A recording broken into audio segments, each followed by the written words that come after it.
দেশে বিয়ে করার পরেও বাংলাদেশিরা সাউথ আফ্রিকায় এসে কেন বিয়ে করেন জানেন? নিজের চোখে না দেখলে বিশ্বাস করতে পারবেন না।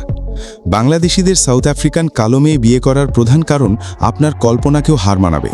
জানলে অবাক হবেন একজন বাংলাদেশি সাউথ আফ্রিকায় কেন বিয়ে করে, কিংবা কালো মেয়ে বিয়ে করার রহস্যটা আসলে কি। সাউথ আফ্রিকায় এত মেয়ে থাকতে বাংলাদেশিরা কেন কালো মেয়েদের প্রতি আসক্ত হয়, চলুন বিস্তারিত ভিডিওতে জেনে নেওয়া যাক। আফ্রিকার অন্যতম ধনী দেশ সাউথ আফ্রিকা রেইনবো নেশন হিসাবে পরিচিত। বিচিত্র সংস্কৃতি ও বিভিন্ন জাতিগোষ্ঠীর মানুষের বসবাস এই দেশটিতে। দেশটির অর্থনীতি অনেকাংশে পর্যটন ও খনিজ সম্পদের উপর নির্ভরশীল। দেশটিতে প্রায় 80% কৃষ্ণাঙ্গ জনগোষ্ঠীর বসবাস। প্রাকৃতিক সৌন্দর্যে ভরপুর এই দেশে বিদেশিদের আনাগোনাও চোখে পড়ার মতো। বাংলাদেশ, পাকিস্তান, ভারত সহ বিশ্বের বিভিন্ন দেশের মানুষ এখানে বসবাস করেন। বর্তমানে প্রায় 3 লাখের বেশি বাংলাদেশি সাউথ আফ্রিকার বিভিন্ন এলাকায় ছড়িয়ে ছিটিয়ে আছেন।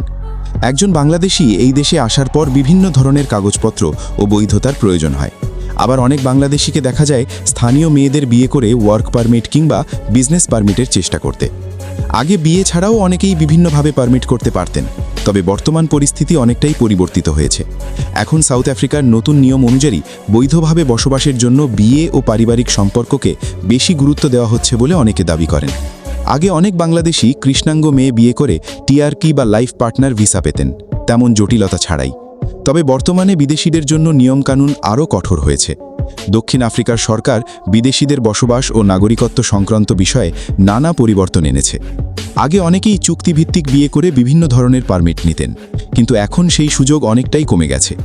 বর্তমানে স্থানীয় কাউকে বিয়ে করার পর বাস্তব সংসার ও পারিবারিক প্রমাণকে বেশি গুরুত্ব দেওয়া হয়। তবে এসব বিষয়ে বিভিন্ন সময় ভিন্ন ভিন্ন তথ্যও শোনা যায়।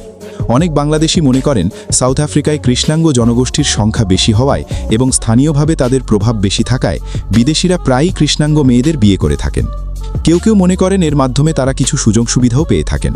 তবে সব সম্পর্কই যে স্বার্থের জন্য হয় এমন নয়। অনেকেই ভালোবাসা ও পারিবারিক কারণে বিয়ে করেন।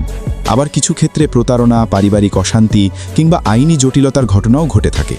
তাই বিদেশে বিয়ে বা বসবাসের সিদ্ধান্ত নেওয়ার আগে সঠিক তথ্য জানা এবং আইন মেনে চলা অত্যন্ত গুরুত্বপূর্ণ। দক্ষিণ আফ্রিকায় বসবাসকারী অনেক বাংলাদেশির জীবন যেমন সফল হয়েছে, তেমনি কেউ কেউ নানা সমস্যার মুখোমুখিও হয়েছেন।